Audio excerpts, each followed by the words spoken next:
3.1혁명 103주년 기념 인문학 강의 시간입니다. 지난주 거 기억나십니까? 지난주? 원태호 의사. 예, 이토히로 부미를 최초로 암살에 시도해서 아깝게 실패한, 예, 안양에서 짱돌로 달리는 기차를 던져서 정확히 헤드샷해서 정말 이토히로 부미를 죽일 수 있었는데, 성공할 수 있었는데, 의사 때문에 살아났던 그 역사. 오늘은요, 좀 암울한 이야기입니다. 스리랑카 그리고 우리. 여러분 스리랑카 소식 들으셨습니까? 못 들으셨어요? 예, 우리나라 뉴스에 잘 안 나더라고요. 그런데 우리가 좀 해외의 소식에 잘 밝으셔야 해요. 이게 스리랑카 대통령궁입니다. 대통령궁에 수많은 이 인파들이 대통령궁으로 진입하고 있습니다. 스리랑카 대통령은, 예, 대통령궁을 점령하는 스리랑카 시위대입니다. 스리랑카 대통령은요, 이거 보시오. 이 사람들이 스리랑카 대통령 부부예요. 군함 타고 해외로 날랐습니다. 시위대가 무서워서. 그리고 이게 스리랑카 중앙은행이에요. 시위대가 습격했습니다. 지금 스리랑카 대통령은요, 그래서 저 군함에서 이메일로 난 사퇴하겠다 하고 하야했습니다. 스리랑카는요, 또, 예, 디폴트. 국가 부도가 났어요. 스리랑카는. 소식 들어보셨나요? 스리랑카 이야기? 예. 오늘 그 이야기입니다. 그 이야기. 왜 스리랑카가 부도가 났고, 우리는 그럼 어떻게 해야 되는가? 대해서 한번 알아보도록 하겠습니다. 스리랑카! 자, 혹시 어디 있는지 아시는 분? 네? 누구죠? 말씀하신 분이? 우와! 정현실은 정답. 여기 인도 밑에 여기 요거 눈물처럼 생긴 요게 스리랑카입니다.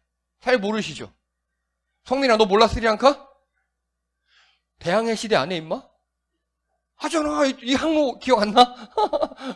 아, 그래요. 네. 괜찮아요. 스리랑카는 잘 모르시는데요. 바로 요 옆에 몰디브가 있어요. 바로 옆에. 예. 모히또로 유명한 그 몰디브 있죠? 네. 바로 옆에 있어요. 이 스리랑카는요, 보시다시피, 예, 인도양의 정 가운데 있죠. 옛날부터 해상교통의 요충지예요. 아주 중요한 곳입니다. 그리고요, 스리랑카는요, 실론티. 여러분, 실론티 드셔보셨나요? 예, 호불호가 갈리는, 이게 뭐야? 예, 하기도 하고. 이 실론이라는 뜻이 스리랑카의 옛 이름이에요. 실론티 하면, 예, 스리랑카의 차, 이런 뜻입니다. 그래서 스리랑카는요, 선사시대와 기원전 500년 전에 국가가 형성됩니다. 꽤 오래된 나라예요. 여기 그 구석기 시대부터 유적이 발견돼요. 되게 오래된 나라고요. 그리고 싱할라어와 타밀어, 영어 세 개를 사용합니다. 복잡하죠, 이제 슬슬. 예. 그리고 인구는 2200만, 남한의 3분의 2. 여러분, 남한의 3분의 2 면적인데 2200만이면 꽤 많은 거예요. 꽤 많은 거예요. 인구 많아요. 그리고 주요 산업은 녹차, 홍차, 의류, 관광. 이게 적도거든요. 적도 바로 위에 있어요. 사계절이 거의 따뜻해요. 그러다 보니까 차 농사가 엄청 잘 돼요. 그리고 솔직히 말씀드리면 영국이 와서 차 농사를 시작했어요. 나중에 말씀드릴게요. 그리고 의류산업. 우리나라 60년대, 70년대 의류산업 많이 했죠. 해외에서 발주해서. 그런 거 하는 겁니다. 그리고 관광. 너무 예쁘거든요. 자, 그리고 외국인 노동자들이 전 세계로 나가 있어요. 우리나라 옛날에 사우디 가서 돈 벌어 왔듯이. 그런 뜻이에요. 그래서 현재 이게 국내에 체류하는 외국인 노동자 통계를 보면요. 스리랑카가 1, 2, 3, 4, 5에서 8위에 들어요. 우리나라에도. 이건 지금 많이 줄은 거예요. 한때는 3위까지 했어요. 그렇게 우리나라에 많이 왔습니다. 그러다 보니까요.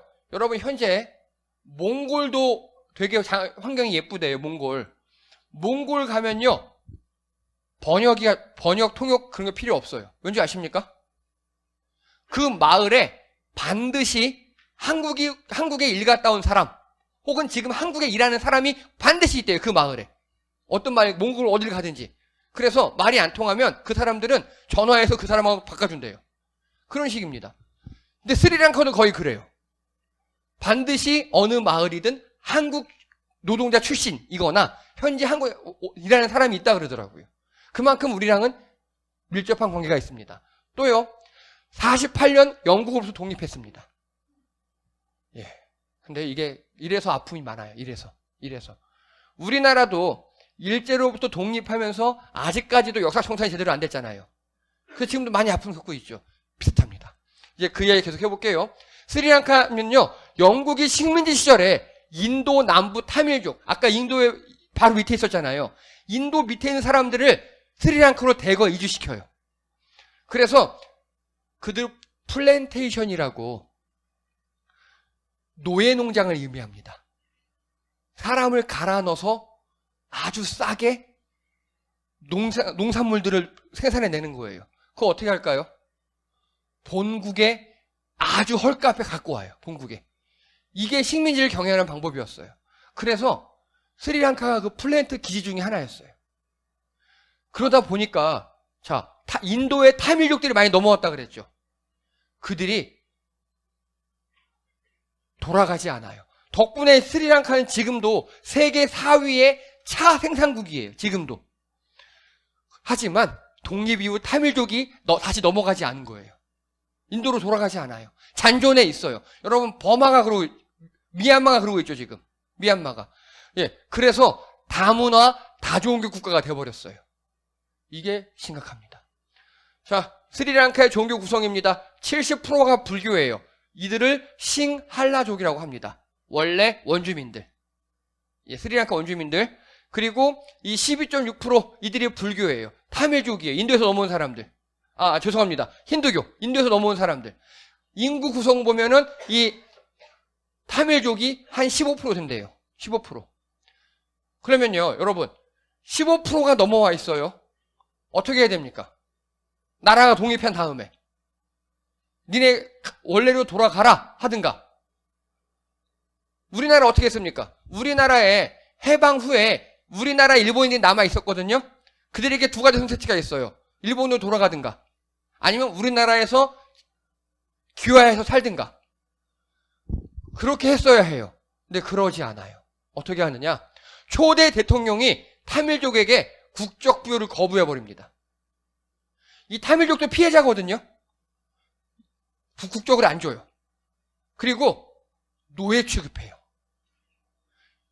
혐오 조장으로 집권합니다. 타밀족 미워, 타밀족 미워, 타밀족 미워, 타밀족 개새끼. 우리말로 할게요. 짱깨, 쪽발이 이렇게 혐오하면서 분명히 우리 안에 같이 거주하는 사람인데 그들의 국적도 주지 않고 그들을 혐오하고 그들에게 돌을 던지고 그들을 악마화시켜서 집권합니다. 초대 대통령이 그렇게 해요.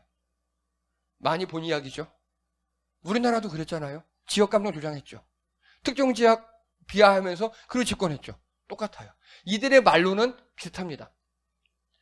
그 초대 대통령 그 아들이 제2대 대통령이 돼요. 그리고 그 둘째 아들이 현재 3대 대통령이에요. 집안 독재를 합니다. 여기서 끝나지 않아요. 그 집안이 스리랑카 재정의 60%를 직접 지출합니다. 왜냐하면 장관, 차관, 의장 등 다 해먹었거든요. 그 집안에서. 사촌에, 팔촌에, 땅가에 뭐 그 집안에 누구, 그 집안에 누구, 그 집안에 누구가 돼야 정치계에 갈 수 있을 정도로. 그러다 보니까 그 나라 재정의 60%를 이 집안에서 지출해요. 부정부패가 만연하겠죠. 이 나라 재정을 지출하는 게 아니에요. 내 돈, 내 쌈짓돈 써도 그렇게 해요. 이게 스리랑카입니다. 심각하죠? 그런데 저는 여기서 더 심각한 걸 봅니다. 뭐냐? 이 대통령 누가 뽑았을까요? 예, 스리랑카 국민들이 뽑은 겁니다. 참 제가 외국인을 욕해서 죄송합니다만 자업자득이고 병신이면 그만큼 대접을 받는 겁니다. 그렇게 찍었어요, 자기들이. 60년, 70년 동안 찍어왔어요. 그렇게 계속 찍어왔으니까 그 대접을 그대로 받는 거예요. 자, 스리랑카의 문제가 뭐냐? 아직 근데 문제 시작도 안 했어요. 자, 일단 관광으로 먹고 사는 나라의 스리랑카는요, 너무 예뻐요. 너무 예쁘고요. 그리고 몰디브 옆에 있잖아요. 나라 전체가 몰디브 같아요. 근데 몰디브는 산호섬이어서 농사가 잘 안 되거든요. 여기는 농사도 잘 돼요. 우리 보성 녹차밭 관광여행 가잖아요. 국토의 40%가 그렇게 녹차밭이에요. 얼마나 예쁘겠습니까? 기암 절벽들 많고요. 아우 좋아요. 그리고 불교, 뭐 이슬람, 힌두교 다 섞여 있어서 너무너무 예뻐요. 또 특별히 석가모니의 진신사리 중 뭐 어떤 송곳니 사리 하나 거기 있대요. 예. 그러면 우리 느낌으로는 어떠냐? 기독교 느낌으로 어떠냐? 천주교 느낌으로는요. 스리랑카가 로마 교황청이에요. 스리랑카에 가서 신학을 했어. 그러면 천주교는 로마 교황청이고 우리 느낌의 현재는 독일 신학을 제일 쳐주거든요. 독일 가서 신학 공부 그 느낌인 거예요. 그러니까 관광으로 엄청나게 먹고 살 수 있어요. 그게 스리랑카예요. 근데 비극이 뭐냐? 정치권의 갈등과 혐오 조장으로 각 세력 간 내정과 테러가 빈번합니다. 스리랑카의 관광 수입이 2018, 19까지는 그나마 갑자기 18, 19에서 확 꺾이죠. 어떤 일이 있었냐? 이거 보십시오. 예. 스리랑카에 있던 성당이에요. 테러를 당해서 뼈대만 남았어요. 예. 그리고 2019년 부활절 때 8곳에서 폭발이 일어납니다. 스리랑카 전역에.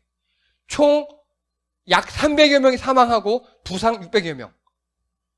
이런 게 지금까지 60년 동안 있었다고요. 스리랑카에. 관광객들이 가겠습니까? 안 가죠. 안 갑니다. 이 내전 때문에 관광객이 쫙 줄어들어요. 그리고요. 예. 게다가 2020년에 코로나 왔죠. 여러분 코로나 때문에 이탈리아, 이집트 이렇게 관광 대국들 큰일 났거든요. 스리랑카도 마찬가지입니다. 사람들이 안 오거든요. 가뜩이나 테러만 하는데 코로나 안 가. 예. 그래서 2018, 19년부터 스리랑카는 거의 나라가 망해가고요. 최근에는요 전기가 안 들어와요. 그리고 영국 나쁜 새끼들이 국토 대부분을 차밭으로 만들어 버렸기 때문에 예, 식량 자급률이 50%가 안 돼요. 다 수입해야 되는 거예요. 그리고 안에 공장 같은 게 별로 없어요. 왜냐하면 자연환경이 좋으니까 관광으로 달러 벌어서 다 수입해서 먹은 거예요. 통조림 같은 걸 다. 수입이 안 돼요. 굶고 전기 끊기고 철도 못 가고 병원 문 닫고 스리랑카 그러고 있어요 지금. 그리고 또 우크라이나 러시아 전쟁이 발발했죠. 예.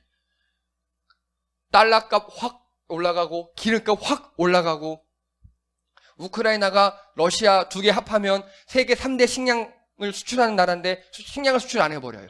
여기서 수입에 의존하던 스리랑카는 굶어 죽고 그러고 있습니다. 그러니까 그렇게 시위가 일어나는 겁니다. 자, 그런데 이 두 개는요 아무것도 아니에요. 이 안에 문제가 심각한 겁니다. 내전, 테러, 관광 끊김, 또요 아까 정치권의 부패. 이들이 그 대통령입니다. 보세요. 대통령 전 대통령이죠. 근데 마힌다 전 대통령인데, 그러니까 이 사람이 큰형, 둘째예요. 현재 마힌다 전 대통령이 뭔지 아십니까? 현재 총리예요. 현재 총리. 그리고 예, 장관이죠. 다 닮았죠. 예, 다 그 집안이거든요. 그 한 집안이 나라를 말아먹었어요. 그래서요. 갑자기 닥친 외부의 문제가 있어요. 이건 전 세계 똑같이 닥쳤죠. 여러분, 코로나와 우크라이나, 러시아 전쟁으로 제일 피해를 안 본 나라가 어딘지 아십니까? 러시아입니다. 러시아예요. 러시아는요, 소비에트 연방이 해체된 다음부터 사상 유례가 없는 최고의 경상수지 흑자와 좋은 것을 맛보고 있어요. 왜냐? 다른 나라가 다 수출 규제해버렸죠. 근데 러시아는요, 여러분, 워낙 땅덩이가 커서 다른 나라에서 수입 안 해도 살아요. 러시아, 중국 같은 나라는. 근데 자기들, 지금 러시아가 계속 가스 팔고 있는 거 아십니까? 유럽에 가스를 팔고 있어요. 어쩔 수가 없어요. 왜냐하면 그 가스 못 사면 유럽은 에어컨을 다 꺼야 되거든요. 왜냐하면 가스 발전소가 못 도니까. 러시아가 유럽에게 부르는 게 값이에요, 현재. 예. 그리고 러시아만 잘 되고 잘 살고 있고요. 그리고 나머지는 모든 나라가 다 힘들고 있어요. 그리고 서서히 자초한 내부의 문제. 이 두 개가 더해지니까 스리랑카 망해버린 겁니다. 그래서 우리나라 말로 하면요. IMF보다 우리나라도 IMF 구제국금리 받았죠. 그 밑단계가 뭐냐면 국가부도거든요. 디폴트. 지금 그거를 선언한 겁니다. 그거를. 자, 관광업은요, 특이사항이 있어요. 뭐가 특이한 거냐? 관광업은 분배 과정이 필요 없어요. 자, 말씀드릴게요. 관광객이 우리나라에 와요. 그러면 일단 어쨌든 우리나라에서 돈을 쓰죠. 우리나라에서 먹고 자고 놀고 돈 쓰잖아요. 알아서 쓰는 거예요. 알아서. 그러니까 정부가 분배할 필요가 없어요. 그런데 예를 들어서 우리나라가 근데 관광객이 아니라 IMF에서 구제금융이 들어왔어요. 그럼 정부가 뭘 해줘야 돼요? 그걸 분배를 해줘야 되죠. 누구한테 분배했을까요? 지들끼리 먹은 거예요. 지들끼리. 원래 제대로 된 정부라면요, 해외에서 원조가 들어와도 분배해줘야 되고요.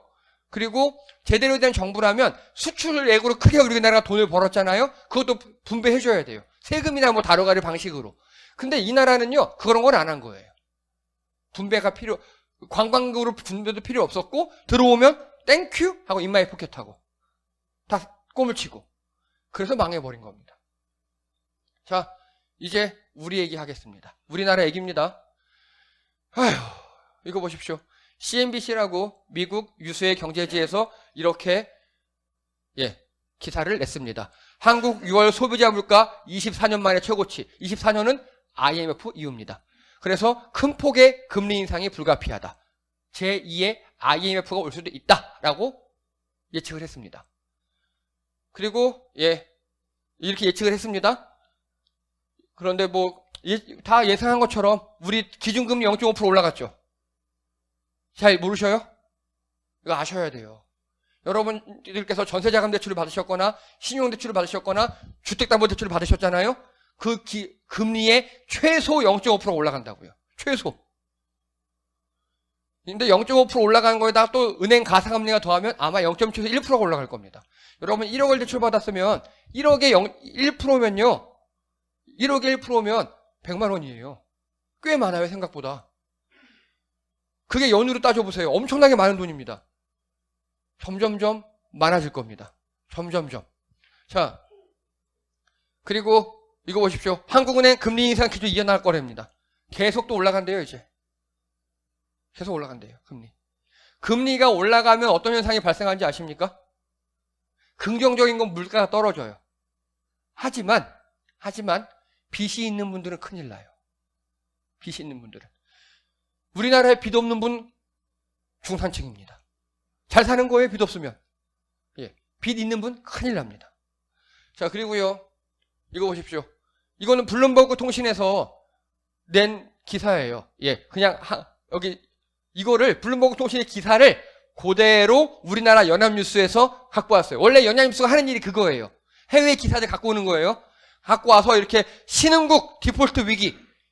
신흥국들이 여기 원래 원문에 보면 역사상 유례 없는 디폴트가 위기 있다. 스리랑카가 일본으로 쓰러졌고 이제 다른 나라들도 많이 쓰러질 거야. 엘살바도르, 가나, 이집트, 튀니지, 파키스탄 이렇게 합니다. 저는 원래 이 기사를 봤거든요. 근데 이 블룸버그 통신의 원문을 보고 우리나라 이 기사를 보고 역시 기레기 개새끼들이라고 욕을 했습니다. 왜 욕을 했냐? 이 원문 기사에는 뭐가 포함되어 있었냐면요. 이 도표가 포함되어 있었어요. 그래서 세계 여러 기관의 경제 지표를 가져다가 스리랑카가 일본으로 망했죠. 그럼 이제 앞으로 망할 수 있는 50개 나라를 블룸버그 통신에서 선정을 했어요. 우리나라가 47위입니다. 즉 우리나라도 망할 수 있는 50개국에 들어갔다고요. 그 이유가 뭐냐? 이 지표들 제가 하나하나 다 봤거든요. 그 중에서 제일 문제되는 게 이 CDS 지표예요. 이게 뭐냐면 간단하게 CDS 지표는요. 우리나라가 안정적이면 우리나라에게 투자할 때 안정적이라는 소리는 리스크가 낮다는 소리죠. 리스크가 낮으면 수익이 낮습니까? 높습니까? 수익도 낮아요. 그렇죠? 리스크가 높으면 위험도가 높으면 수익도 높아지겠죠. 원래 그런 거잖아요. 이게 그걸 이야기합니다. 이게 20이 선진국이에요. 20 내외가. 선진국들은 안정적이어서 투자해도 많이 돈을 못 번다고요. 근데 신흥국들은 투자하면 망하든지 대박나든지 둘 중에 하나잖아요. 우리나라가 4월 달까지 이 CDS 지수가 이게 27이었습니다. 선진국이었어요. 세계 10위에. 근데 지금 54로 늘었어요. 그러면서 블룸버그 통신이 여러 가지 모든 경제 지표들을 가지고 평가한 것 중에 우리나라가 망할 수 있는 47위의 나라가 됐습니다. 여기 있는 나라들 보세요. 예, 쿠웨이트, 사우디, UAE, 칠레, 카자흐스탄, 카타르 이런 나라가 우리가 동급이 돼버렸어요. 올 초까지만 해도 세계 10위의 경제대국이고 세계 5위의 무역대국이었는데 이렇게 돼버렸습니다. 그런데 이 연합뉴스는 이걸 빼버려요. 이 도표를. 이게 기레기 새끼들입니다. 이게. 또요. 이거 보십시오. 외국인이 주식이요 채권도 빼고 있습니다. 외국인들이. 그래서 6월 한 달 새 대충 5조 정도가 채권이 나갔대요. 지금 우리나라 국채를 외국인들이 다 팔고 나간 거예요. 그래서 상반기 주식 채권 시장에서 해외 자본이 이탈한 게 25조입니다. 우리나라 다 돈을 빼간 거예요. 자, 그러면 우리나라 외환 보유고는 늘어나겠습니까? 줄어들겠습니까? 줄어들겠죠. 그러면 우리나라 환율은요? 올라가겠습니까? 내려가겠습니까? 올라가겠죠. 즉 우리나라 원화의 가치가 점점 떨어지는 거예요. 원화의 가치가. 환율이 오른다는 소리는 원화의 가치가 떨어진다는 거예요. 위험하니까. 지금 환율이 1,300원 후반까지 올라갔습니다. 그래서 지금 우리 뭐 하고 있느냐?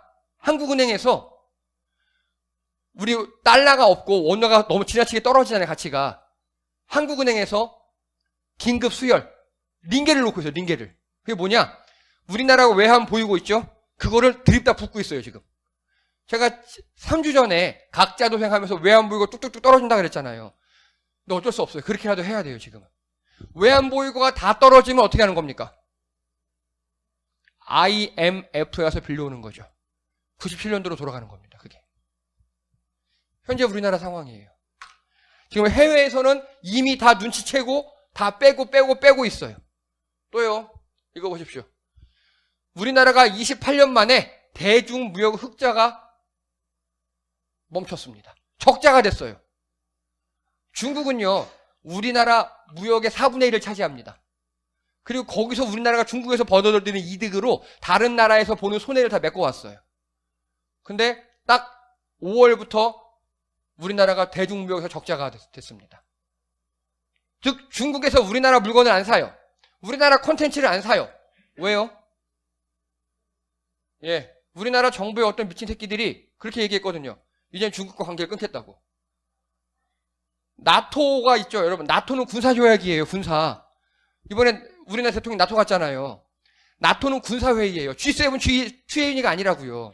군사조직 가서 거기서 뭐 했냐? 2개거든요. 1. 러시아를 어떻게 대항할 것인가. 2. 중국을 어떻게 막을 것인가. 그거 의논했어요. 근데 우리나라가 거기 참가했다고요. 그리고 중국과는 이 관계를 끊겠다고 그러고 얘기하고 있어요. 끊을 수도 있어요. 관계를 끊을 수도. 그럼 다른 대안이 있냐는 거죠. 다른 돈 벌어올 대안이 있냐? 없어요. 근데 끊는 겁니다. 여러분께 질문합니다. 여기 회사원들 안 입고 들어오도 붙어 있으시죠? 나 뭐 끄덕끄덕 하시잖아. 왜요? 대안이 없으니까. 월급 받아야 카드값 하고 월급 받아야 먹고 사니까.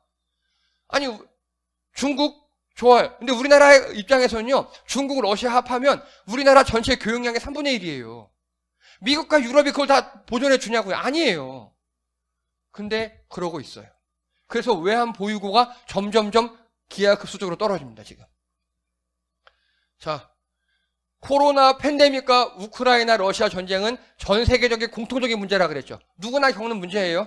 근데 거기에 아까 스리랑카는요, 내전과 그리고 정치계가 썩은 거 그게 있었죠. 우리나라 문제는 뭔지 아십니까? 일단 우리는 수출 주도형 경제예요. 수출이 안 되면 우리나라는 힘들어지는 그런 구조입니다.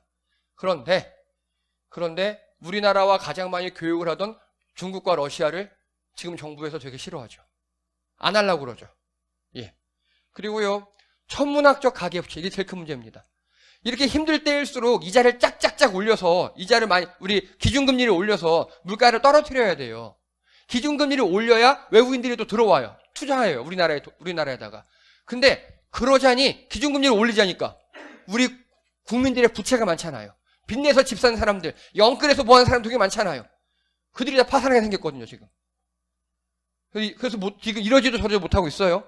또요, 물가 환율이 급등하고 있죠.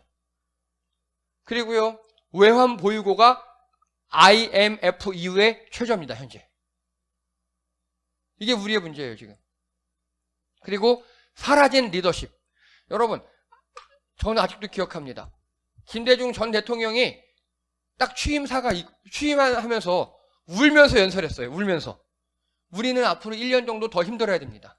더 허리띠를 졸라매야 되고 더 힘들어합니다. 하지만 그 후에는 정말 잘해봅시다. 막 이렇게 국민들을 다독이면서 힘들지만 같이 고통을 감내하자. 그래서 뭐가 됐죠, 그때?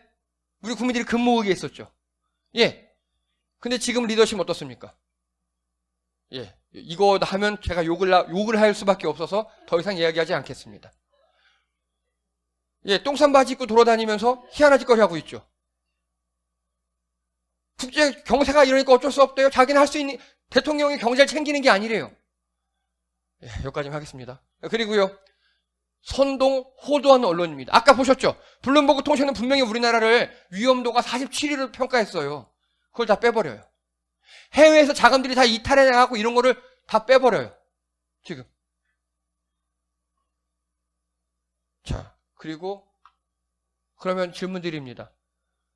우리나라 대통령을 누가 뽑았습니까? 예, 우리가 뽑았어요. 저는 아닙니다만 우리가 뽑았어요. 네. 예. 그리고 선동 언론의 호도에서 속은 분들 다 우리예요. 스리랑카가 그렇게 망한 이유는요, 그럼에도 불구하고 그 국민들이 독재자의 아들, 또 그의 아들, 그 일가를 다 찍어줬기 때문이에요. 예. 그래서 그 국민들 수준에 맞는 리더를 가질 수밖에 없어요. 여러분, 미국인들이 트럼프를 뽑고 손가락을 자르고 싶었답니다. 예, 우리나라도 손가락 무덤이 필요할 것 같습니다. 어쩔 수가 없어요. 그래서 지금은요, 이제 각자 버티셔야 돼요. 각자 버티셔야 돼요. 여러분, 빚을 최대한 줄이셔요. 그리고 지출을 줄이세요. 여행 뭐 등등 다 좋은데 이제는 정말 줄이셔야 합니다. 지금 제가 각자 도생 퍼펙트 스톰 인문학관이 한 달 지났거든요. 한 달 전에 제가 예상했던 것보다 더 심하게 지금 나빠지고 있어요. 빚 줄이시고요. 그리고 외식 줄이시고 긴축하셔야 합니다. 현금 보유하시고요. 지금 이 시간에 투자에 적기다. 이럴수록 부동산을 사야 한다. 이럴수록 주식 코익해야 된다. 그 사람의 입을 막으셔야 합니다. 절대로 넘어가시면 안 됩니다. 각자 살아남으셔야 됩니다. 참 우울한 몇 년이 될 것 같습니다. 예, 수고하셨습니다. 이상입니다.